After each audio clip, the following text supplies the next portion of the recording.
Another 5-minute mystery.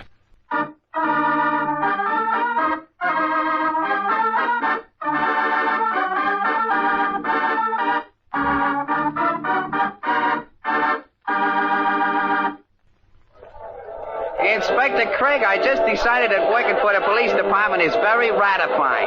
Especially even more so when it gets us free passes to the circus. The word is gratifying, nimble-brain. To ratify means to put your stamp of approval on something. So that's what I said. With me, it's very much okay. When I was a kid, I was always crazy to join a circus. You know, Pepper, sometimes I wonder... Yeah? Oh, never mind. Inspector Craig, I've been looking everywhere for you. Oh, hello, Danny.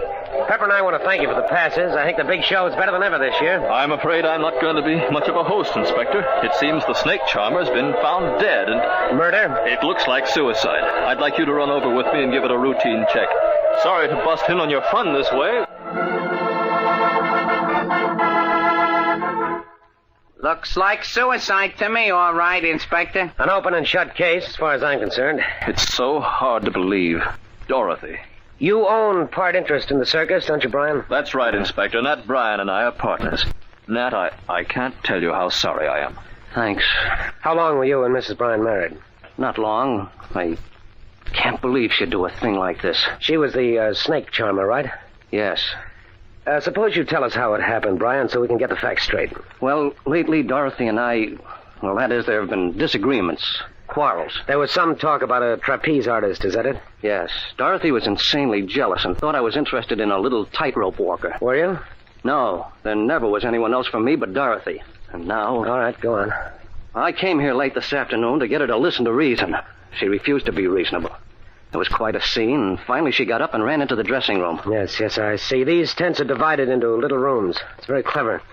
You were out here, is that it? Yes. And she went into what could be called the other room. All right, go on. I had no idea what she intended to do. Otherwise, I just can't seem to realize. We understand. Of course we do, Nat. Go on. Well, that's all there is. She shot herself. And I was sitting here all the time. After a while, I got up and left. I was seen coming from this direction by several people. That's why I came and told you this. I didn't want the police to think I was hiding anything. You did the right thing, of course. This tent is set apart some distance from the others, isn't it? Yes, no one wanted to be near the snake charmer's tent in case any of them got loose. That accounts for no one hearing the shot. There's one thing I don't get. How is it you didn't hear the sound of a gun going off? I told you it was late afternoon, feeding time for the animals. Dorothy's tent is next to the giraffes.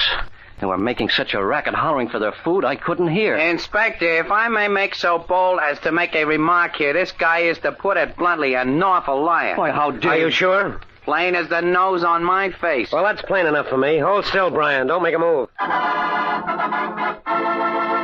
In a moment, Pepper will reveal the clue that led him to believe it was murder, not suicide.